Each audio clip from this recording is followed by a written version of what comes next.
Bien, hoy nos toca el Café Newman sobre el sufrimiento. Y uno puede decir, ¡ay, qué intensidad para estos días, además tan grises, no podían hablar de otra cosa!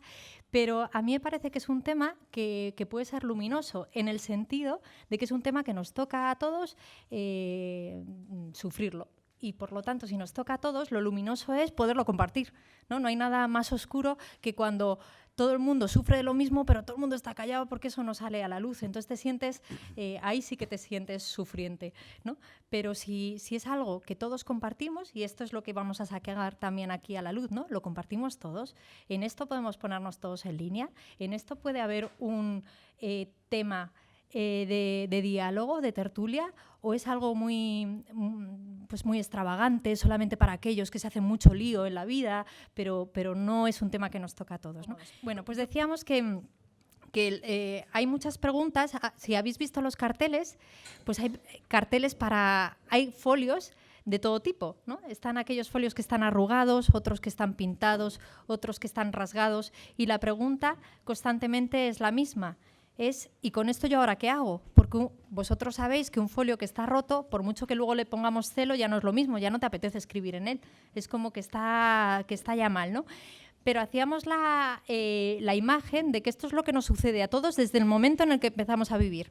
Tanto física como psicológicamente, en el momento que empezamos a vivir, el folio empieza a estar usado, ¿no? Si esto es así, si esto nos sucede a todos, y yo creo que de alguna manera sí que es universal, ¿no? Hay desgarros y en esto no podemos hacer democracias. Verdaderamente hay heridas que son heridas de muerte, ¿no? Y hay algunas vidas que uno dice, madre mía, ¿cómo puede seguir de pie? O sea, hay algunas vidas verdaderamente rasgadas. Y hay otras en el que, mejor de los casos, pues tienes a lo mejor alguna pintadilla, porque, oye, ha sido una vida más o menos tranquila, ha sido una vida en la que objetivamente no te han pasado grandes dramas, pero que todos desde el momento en el que ponemos un pie en la tierra empezamos a sentir el límite y a experimentar que esto no es lo que uno quiere. Esto yo creo que es universal, ¿no? Y a esto es a lo que le llamamos sufrimiento, de distintos niveles y categorías, pero esto es a lo que llamamos dolor. Y de esto es de lo que venimos a hablar, ¿vale? Nos ponemos todos en línea y como somos... ¿Por qué lo hacemos en una universidad? No podría decir ya, pero este no es el lugar. Porque yo creo que todas las carreras... Esta universidad considera que todos los estudios, todas las carreras que hay en esta casa tratan el sufrimiento. Es decir, la psicología, queridos compañeros, pues de una forma muy privilegiada, pero los médicos, los fisioterapeutas, ¿no? Los deportistas también juegan con ese límite del dolor y del sufrimiento, pero un abogado, ¿qué es lo que hace sino intentar restaurar la justicia? Es decir, porque ha habido antes dolor y sufrimiento. Todas las ciencias que estudiamos tienen que tener en su estudio en cuenta que hay algo muy propio del ser humano que es el sufrimiento, y cada uno lo estudia desde un lugar. Por lo tanto, es universitario hablar de esto. Y por lo tanto, es universitario hacerlo... más que universitario, es tremendamente humano el que nos juntemos de distintas carreras para hablar de un tema que es transversal. Esto sí que es transversal, ¿no? Y por eso estamos aquí. Esta es la legitimidad del Café Newman. Para esto viene a hablarnos un profesor que no es humanista. ¿Por qué? Porque entendemos que si todos los temas filosóficos tocan a todas las carreras, lo mejor y lo más autorizado es que vengan profesores de esas carreras. Si no, al final siempre nos quedamos como en el mismo reducto filosófico que parece que es para otros, ¿no? Tenemos la suerte de contar con un amigo que se llama José Bernardo, pero justamente como es un amigo, le ponemos J en los carteles, porque es como le conoce todo el mundo. Él es profesor de fisioterapia y de CAFIT, aquí en la casa. Y la vocación que tiene más profunda es la de estar al servicio del ser humano, que él entiende que es un hermano. Si no me equivoco. El Café Newman, para aquellos que nunca habéis estado, os cuento un poquito en qué consiste. Es una hora, pero en este caso terminamos a las 4. O sea, si hemos empezado más tarde, no restamos, ¿eh? No hacemos a lo español, bueno, pues entonces vamos retrasando hasta las 6. No os preocupéis, a las 4 estamos fuera. Y en esta hora, en estos 50 minutos que tenemos, 45, lo que hacemos es que J nos exponga un poquito lo que él considera que es el sufrimiento, pero no como una conferencia sobre el sufrimiento. No lo podríamos hacer ni en una hora, y menos en 10 minutos que tiene, ¿no? Sino simplemente nos explica los carteles, por decirlo así, las frases que nos han traído hasta aquí, lo que nos ha provocado. Nos pone como en el camino para abrir la tertulia, porque esto es una tertulia. Y para eso utiliza un fragmento cinematográfico. El Café Newman siempre intenta hacernos ver que la pregunta no es de unos tíos que se les va la olla y entonces deciden preguntarse sobre el sufrimiento, sino que en toda la cultura que nosotros leemos, escuchamos, vemos, está ya las preguntas que llevamos en el corazón. Es decir, que cuando escuchamos a Shakira hablar del desamor, ya está hablando del amor de los carteles que hemos puesto. O cuando vemos la película Campeones, ya estamos viendo las preguntas que nos propone la universidad. En toda la cultura que nos rodea están las preguntas que constituyen la historia del hombre, ¿no? Y que tejen toda nuestra existencia. Y por eso siempre damos una pincelada de la cultura que está ahora. Le sigue Jota hablando durante un ratito y luego se abre la tertulia para que hablemos, preguntemos, digamos que no estamos de acuerdo, ¿no? Nos contradecimos entre nosotros, nos tomamos la palabra, contamos una historia, preguntamos, es decir, es un tiempo de tertulia, con libertad. Habrá veces que uno diga, yo no quiero respuesta a esto, solo quiero compartirlo, no necesito que me deis la réplica. Desde luego lo que no es una rueda de prensa, ¿vale? Nosotros no somos expertos en sufrimientos, gracias a Dios, porque si no, imagínate. Así que os dejamos con un trocito de la película Campeones, que imagino que conocéis casi todos, no sé si la habréis visto, pero a todos nos suena, ¿no? Que es una película española que ha tenido éxito, yo creo que por esto, por sacar a la luz aquello que es tan humano. Muchas gracias por estar aquí. Como ha dicho Rocío, yo no soy experto en antropología teórica, pero creo que tengo algo de experiencia en antropología experimental y es lo que experiencial, no experimental. Antes de iniciar esta conversación, querría agradecer al Instituto Newman, en este caso a Rocío, que está aquí, y a su gente que trabaja con ella, la oportunidad que me ofrece para poder compartir con vosotros pensamientos que seguro son comunes a muchos de los presentes de los que estamos aquí y que solo buscan encontrar la manera para enfrentar sosegadamente el sufrimiento propio y el de tanta gente que nos rodea. ¿Y por qué digo sosegadamente? Porque el sufrimiento de los que nos rodean, pacientes, ¿verdad, Francis? Amigos, familiares, requiere, desde mi punto de vista, de la combinación de diferentes aptitudes personales, tales como el silencio que acompaña, el diálogo sincero y amable, los gestos de humanidad. Y en mi caso, como profesional de la salud, como me presentaba Rocío, como fisioterapeuta, necesito muchas veces ganar paz interior, que está asociada a una actitud ante la vida y los demás, que es el principal factor de felicidad e infelicidad. Qué difícil sería ayudar al otro a encontrar esa paz en medio del sufrimiento, si no hemos ganado paz nosotros mismos. Por lo tanto, el paciente debe percibir al menos que luchamos para ganarla. ¿Y por qué empiezo esta conversación? Porque para mí es una conversación, no trato de resolver ninguna cuestión. Pues bien, porque yo hace unos 14 años perdí esa serenidad y ese sosiego al cual hago referencia. Y mi vida, que yo pensaba que estaba súper organizada, se vino abajo. El destino, o llamarlo como queráis, me puso en brete y comencé a sufrir la angustia e incertidumbre que acompaña al sufrimiento durante mucho tiempo. Tuve la gran suerte de encontrarme con muchas personas que entendían por dónde estaba pasando, que hoy en día algunas, ¿verdad, Laure? Estáis por aquí, ¿verdad? Pero por recomendación de una en particular, encontré un lugar donde el sufrimiento humano se manifestaba y se manifiesta ya durante muchos años y de forma persistente. Esta persona me dijo que quizás para entender mi circunstancia personal que estaba viviendo, necesitaría comprender y acompañar y apoyar también a otras que estaban sufriendo. Y me puse manos a la obra. El primer día que llegué al Cotolengo del Padre Alegre, que se encuentra en la provincia de Cáceres, en la región de las Urdes, que probablemente y actualmente sea una de las zonas más desfavorecidas de España. Mi primera impresión al llegar a ese sitio fue la que yo que pintaba allí. Yo encima iba fatal, personalmente, y veía que los moradores de esa casa, los residentes, a simple vista, pues estaban peor que yo. Por mi cabeza en ese momento, además me acuerdo perfectamente, pasaban pensamientos como, pero ¿qué hago aquí? O sea, ¿qué es lo que he venido a hacer aquí? ¿Vale? Decía, qué metedura de pata. Y transcurridas unas horas y sin posibilidad de volver, porque como os decía al principio, es una de las zonas más desfavorecidas de España, allí no llega regularmente el transporte público para haberme cogido el primer autobús y haberme vuelto, pues decidí al menos observar la circunstancia y lo que allí se vivía.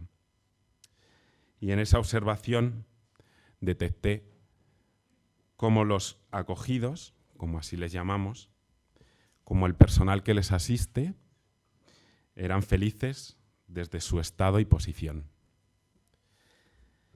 Probablemente no estaba encontrando la fórmula mágica para afrontar el sufrimiento propio que yo llevaba,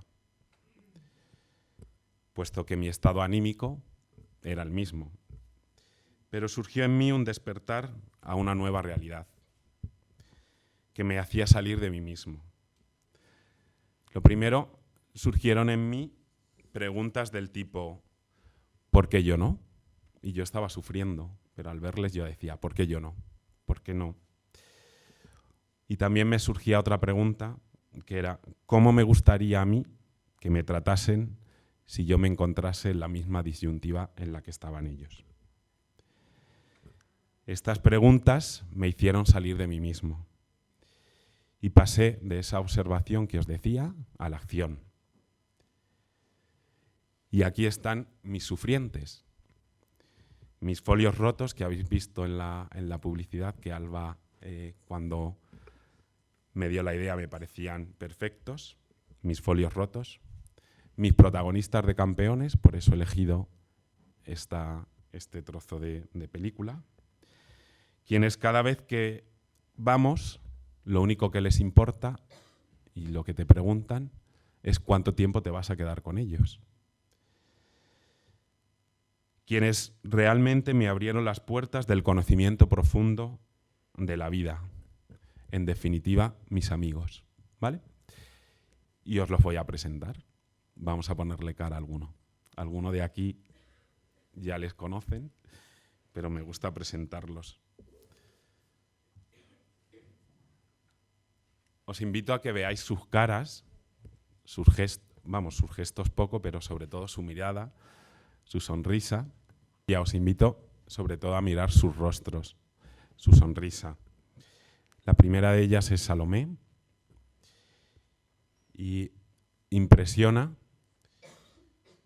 cómo que cada vez que vamos nos sigue pidiendo el favor de que le escribamos una carta a su padre. ¿Verdad, Enar? Aun cuando nunca ha ido a visitarla, por ejemplo. María y Vicente son un matrimonio que para mí son un testimonio vivo de amor perseverante en medio del sufrimiento, a quien solo le basta la mirada de su princesa, como él le llama, a su mujer que está enferma de Alzheimer. Margarita, que desde los 8 meses la abandonaron en la puerta del Cotolengo, hay que ver cómo se ha convertido, tiene como 25 años ya, en hermana mayor, en madre, en amiga, hasta en enfermera, porque en definitiva es como la verdadera ama de casa de ese sitio, que día a día se levanta para ayudar a los demás. Es impresionante la ternura que provoca cuando se emociona una y otra vez cuando le cantamos el himno de la Almudena. ¿Quién se emocionaría escuchando esa canción? Y aquí tenemos a Luis, quien se expresa únicamente con sus ojos, con su mirada, y es capaz de tomarte como confidente, porque no habla, solo con sus ojos. Te toma como confidente para contarte su deseo de ser sacerdote. Impresiona.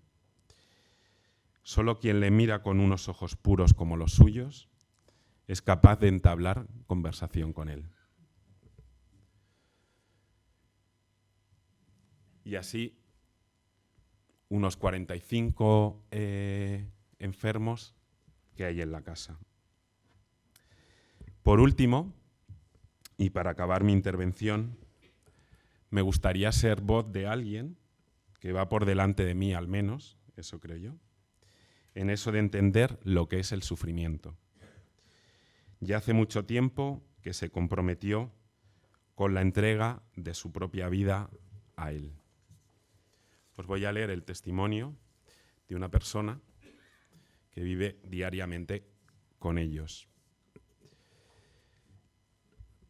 Mi contacto con el mundo del dolor, con el sufrimiento, no pasaba de ser el propio de una joven de mi época, o sea, los normales. Nada más allá de esto, tocó a las puertas de mi vida una niña de 1 año. Se le abrieron las puertas, no las mías, sino las de toda la familia. ¿Pero quién era esa niña? Alguien diferente, una niña única, y su ser única fue lo que robó nuestro cariño. Se abrió paso en nuestra vida y pasó a ser una más. Pero esta niña no era como las demás. Sus sentidos estaban afectados.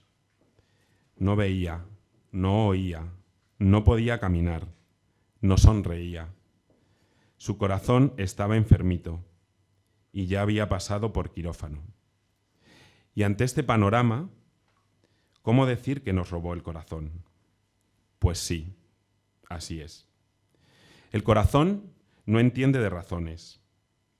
Este fue el inicio de una hermosa aventura, de un camino que aún continúa. Poco tiempo después, ella comenzó a formar parte de la familia del Cotolengo del Padre Alegre. Jamás habíamos oído hablar de ellos. Y gracias a esta niña, hoy formamos parte de esta hermosa familia, donde tanto se aprende y se descubre. Muchas personas nos preguntan, ¿qué sentido tiene la vida de estas personas? ¿Qué hacen en el mundo? ¿Por qué tanto sufrimiento? El sufrimiento es un misterio. Jamás podemos llegar a comprender en profundidad.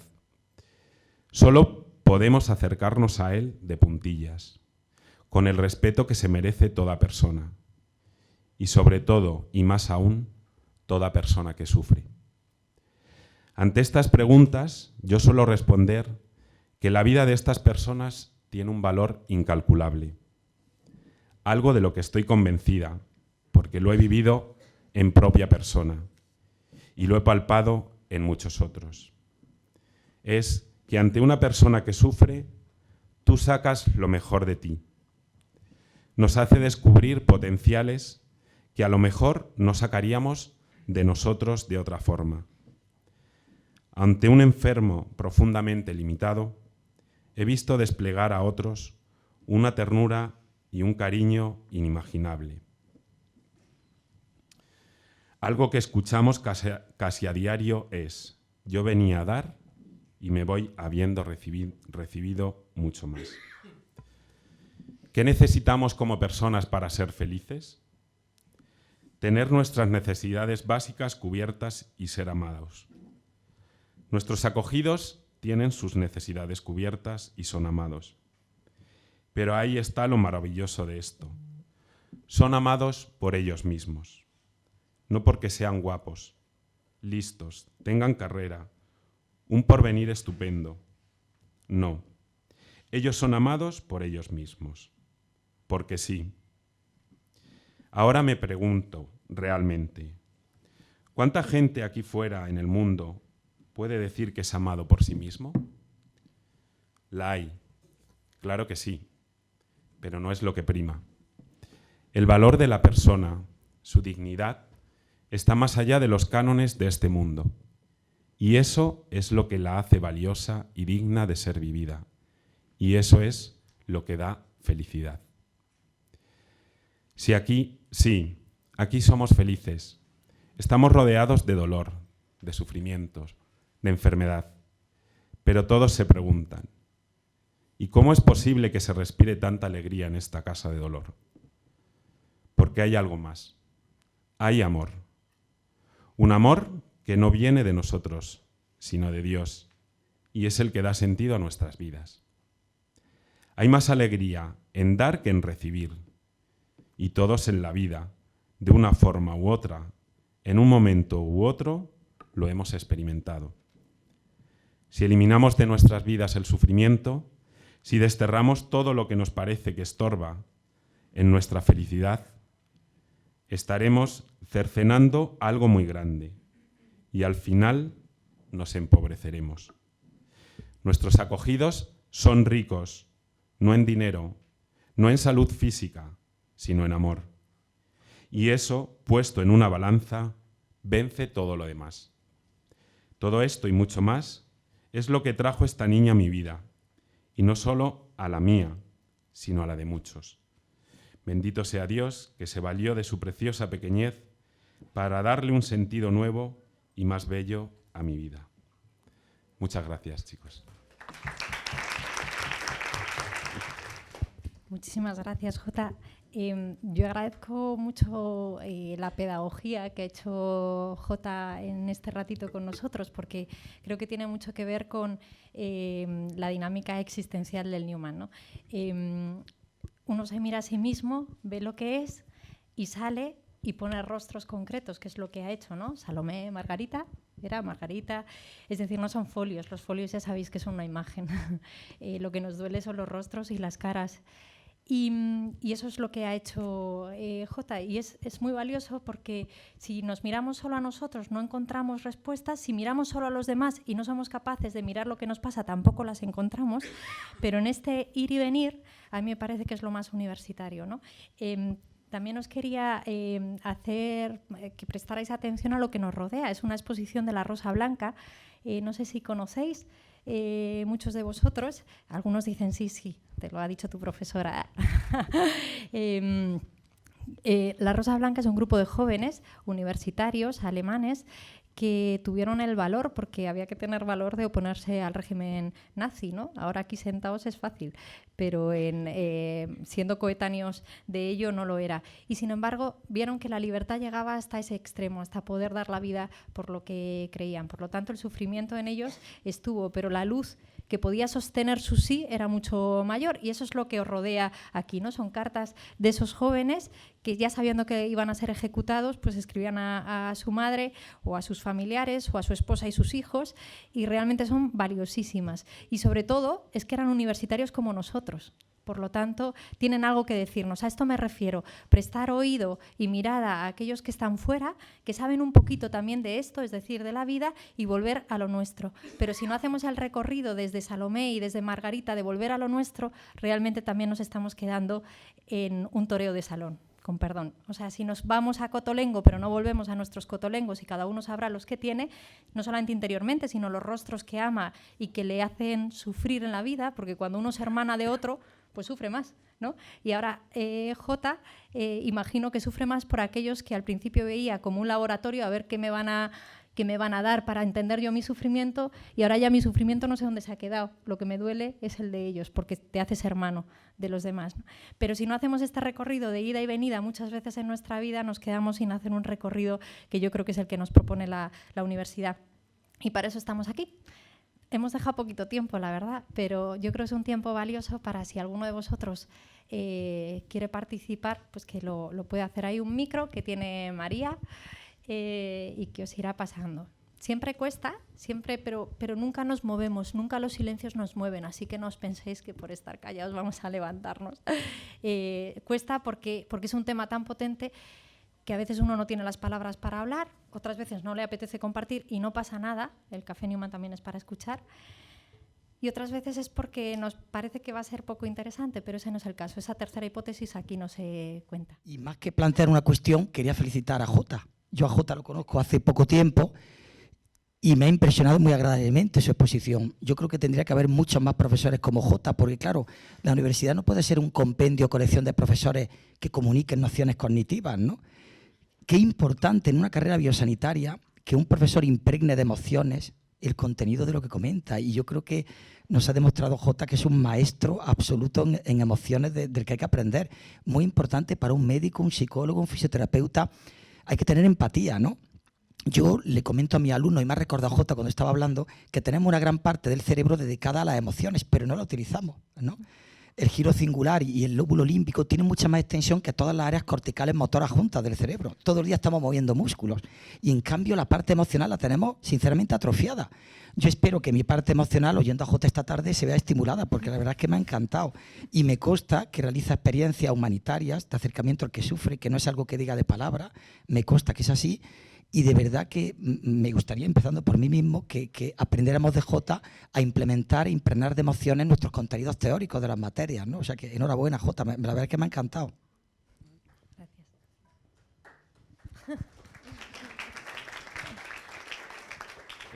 Antes de nada, muchas gracias por sus palabras. Yo siempre me he preguntado mucho por el sufrimiento y nunca he podido encontrar una respuesta, es verdad que es un misterio. Y si he venido aquí era un poco porque no buscaba una respuesta, pero sí entre todos, al menos sentirme pues, más acogido, ¿no? Y a mí me ha surgido la pregunta, si es verdad que el sufrimiento nos acaba moviendo a hacer grandes cosas. Y yo pienso, ¿por qué no podemos, sin necesidad de que llegue el sufrimiento, esperando al sufrimiento, tomar nosotros la iniciativa y actuar como cuando hay un gran dolor, actuar como cuando ayudamos a los demás en una gran tragedia, sin esa tragedia? Es decir, día a día, sin que exista ese dolor, nosotros ayudar a los demás, preocuparnos por ellos. Eso me gustaría. Es una pregunta para todos y, bueno, muchas gracias. Gracias. Mientras vais respondiendo a David, os cuento una cosa que me ha venido ahora cuando decía David esto. No sé si conocéis a José Hierro, que es un poeta.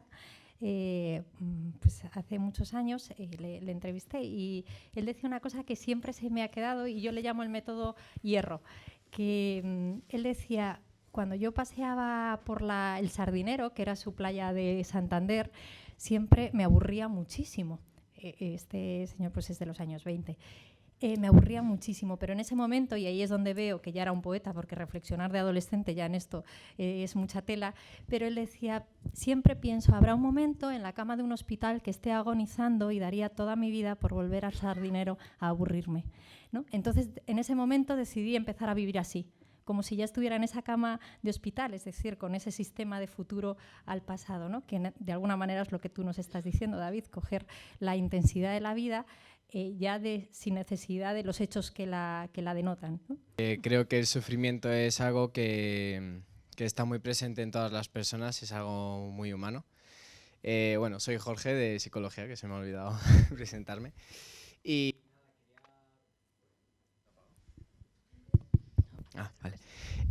quería preguntar cómo podríamos nosotros ayudar o hacer que las personas se sientan amadas y queridas cuando están en momentos de sufrimiento o realmente no son felices con ellos mismos. Yo quizá no te pueda dar la respuesta tampoco porque pues es complejo muchas veces. Sí decirte que para mí me sirvió mucho lo que decía la observación, porque muchas veces, o sea, nos quedamos en nuestro propio dolor y no vemos más allá de lo que está sucediendo fuera de ese dolor. Y que quizá, pues lo que decía, por eso he querido reseñar, que yo iba con mucho dolor y lo que me enfrentaba era una circunstancia peor. Entonces, tanto a ti como a David, yo creo que la observación, o a cualquiera, es lo que me ayudó a darme cuenta de que realmente cuando uno sale de sí mismo, sale de ese estado de desasosiego, ¿vale? Intenta ver otras realidades, probablemente es cuando se desencadenan esas acciones de sale, o sea, es algo innato que está en el corazón de las personas. Te sale esa ayuda, te sale ese silencio que decía, esas actitudes que hay que entender, ese silencio, ese gesto, muchas veces es una caricia. Yo, por ejemplo, o sea, no voy a contar mi testimonio del cotolengo y de otros testimonios. O sea, yo trabajo de forma esporádica también en parapléjicos, en el Hospital Nacional de Parapléjicos. Soy toledano, como tú. Y muchas veces, o sea, mis armas, pues es eso, es la observación, es el silencio, es el escuchar a una madre que su hijo ha tenido un accidente esquiando y tiene 12 años y ellos son de Bilbao y no pueden estar con su hijo en Toledo, tienen que dejar a su hijo en un hospital y pueden visitarle los fines de semana cuando se puede porque tienen otros 3 hermanos más. Entonces es el silencio, es ese gesto de cariño que muchas veces, o sea, a la gente de salud, yo es la experiencia que tengo, muchas veces nos suelen llamar ángeles, pero simplemente por escucharles. Porque llegan con mucho dolor y tú pues estás ahí y no puedes decir, porque yo estoy viendo la misma circunstancia que ella está viendo, un niño de 12 años que se queda tetrapléjico. Pues son actitudes, eso es. Desde la observación pasamos a las actitudes, pues a ese silencio, a esa palabra de ánimo, a esa caricia. O sea, no sé.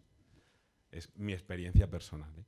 Mi pregunta era, bueno, porque ha llegado un momento de la ponencia que ha dicho que, o sea, todo esto pues se respiraba porque había algo más, porque esto, o sea, esta gente pues tenía pues el amor a sí mismo y que esto llegaba de Dios por alguna manera.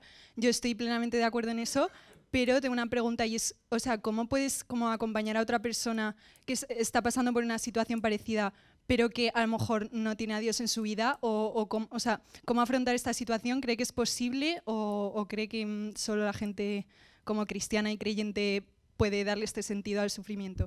Yo creo que sí, por eso, o sea, al final lo he intentado plasmar. O sea, la persona que ha tenido a bien a darme este testimonio, que a mí me ayudó mucho en su día, habla de Dios porque es una religiosa, ¿vale? Que está con ellos y que está día a día con ellos. Pero yo creo que la clave es el amor.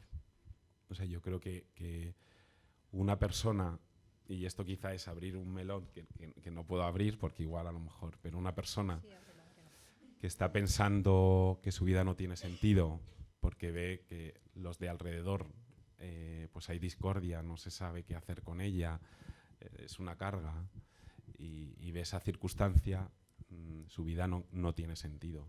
Entonces, ¿qué puedo hacer yo si no tengo a Dios y me encuentro con una persona de ese tipo? El amor es universal. Entonces, o sea, si esa persona se siente acogida, se siente apoyada, se siente acompañada, ya sea católica, no sea católica. O sea, para mí es una garantía. Yo soy católico, practicante, y para mí es una garantía el tener a Dios en mi vida. Y me ha salvado de muchísimas, pero entiendo que conozco a mucha gente, muchos amigos, muchos conocidos, que no tienen a Dios, pero esa cercanía, ese apoyo, ese cariño, en definitiva, ese amor, al final pues hace que no piense pues en que su vida no tiene sentido, en que al final esté pensando en buscar una alternativa fácil para acabar con su vida. Yo creo que es una de las claves que es por donde tenemos que ir y por donde tenemos que actuar.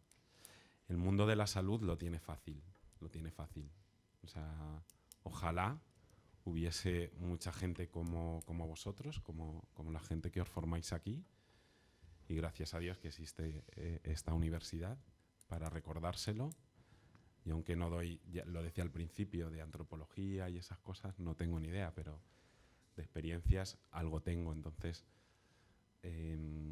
pues es eso, es que, o sea, un silencio que escucha, una caricia, o sea, no sé. A mí me parece que es importante hacer un matiz, que Dios no puede ser un subterfugio, ¿no? Ni un demiurgo. Entonces, tanto si contamos con Él o como si no, todos tenemos la misma experiencia y creo que para esto sirve que estemos juntos, y aquí no se pide el carné de sí o sí no para hacer distintos discursos, ¿no? Sino que hay un solo diálogo, que es el humano. Y el que tiene la experiencia de tener una respuesta religiosa, de tener una respuesta trascendental, podrá compartir con el que no, que el folio está roto de la misma manera. Y en el momento en el que tratamos a Dios como la solución que nos viene a salvar, es que no estamos mirando la experiencia que tenemos de frente. Porque ojalá me diga alguien que por haber contado con Dios se les resolvió. Yo no conozco a nadie que pueda decir esto.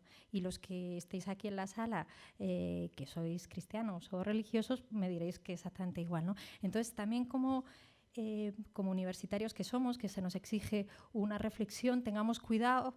La pregunta era muy buena, Natalia, y me da pie para esto. Tengamos cuidado con como los atajos que hacemos enseguida pensando, como esos juegos. Si tú crees en Dios, entonces ya te vas por las escaleras y llegas a la meta con la oca, ¿no? Pero si no, tienes que hacer todo esto. No, todos tenemos que hacer el mismo recorrido humano. Y eso es lo interesante, que hay algo puesto en nosotros, digamos, que sea innato, que sea inmanente a nosotros o que nos lo ha puesto otro, pero todos tenemos lo mismo, una capacidad tremenda para que la vida podamos decir al final de ella mereció la pena o no. No solamente porque hayamos encontrado algo, ¿no? Hace poco escuché en una catequesis que se me quedó porque me pareció, no sé, me llamó mucho la atención. Todavía estoy intentando ver si es así o no, y por eso quería lanzarlo para ver qué se pensaba del tema. Me dijeron en la catequesis que a una persona no se le puede amar verdaderamente si no se le conoce, pero no conocer superficialmente, sino específicamente conocer su sufrimiento. O sea, ¿qué le hace sufrir? O sea, que no es posible amar a alguien verdaderamente y profundamente si no se conoce qué le hace sufrir a esa persona. O sea, yo creo que sí que tiene parte de razón, porque cuando uno sufre y encima lo comparte con el otro, es como que se está mostrando lo más vulnerable de sí mismo, o sea, lo que más, por así decirlo, nadie quiere saber de ti, que es lo malo. Entonces, cuando se lo compartes a alguien, le estás mostrando a la otra persona lo que realmente eres, tus miedos y o sea, tu esencia en sí. Entonces, pues eso hace que el otro lo pueda acoger y que te pueda llegar a conocer. Entonces, pues sí que vas a lograr amar a alguien si de verdad, si conoces por lo que está pasando y por su sufrimiento. Bueno, yo creo eso. Me tomo la licencia. A mí lo que me sugiere, lo que ha dicho Sara, más que quizás conocer el nombre de ese sufrimiento, esa situación concreta, enfrentarte a ese otro que amas o que intentas amar sabiendo que es debilidad. Eso, y de nuevo, sin poner el nombre a la debilidad, es decir, la situación concreta, pero sabiendo que lo que estoy amando también es defecto, es caída, es en ese sentido. No idealizando a la otra persona, sino sabiendo pues eso, que es carente. No lo sé. Mil gracias por la exposición y por compartir tanto y tan valioso, ¿no? Y que ha dado... Bueno, pues creo que todos nos llevamos muchísimo, ¿no? Y gracias por compartir. En relación un poquito a la reflexión que ha lanzado Sara, ¿no? sobre el conocimiento, ¿no? Que el conocimiento profundo requiere conocer el sufrimiento del otro, unido a todo lo que habéis dicho, ¿no? De la vulnerabilidad, ¿no? Yo añado que el sufrimiento creo que tiene algo que... Una de las cosas valiosas del sufrimiento es que nos revela lo que amamos, ¿no? Porque al final yo creo que sufrimos más por las cosas que amamos, ¿no? Y si uno mira su sufrimiento o mira el sufrimiento del otro, puede descubrir lo que ama, ¿no? Entonces, en ese aspecto dices, bueno, ¿por qué nos podemos conocer mejor si conocemos el sufrimiento del otro o conozco a fondo mi propio sufrimiento?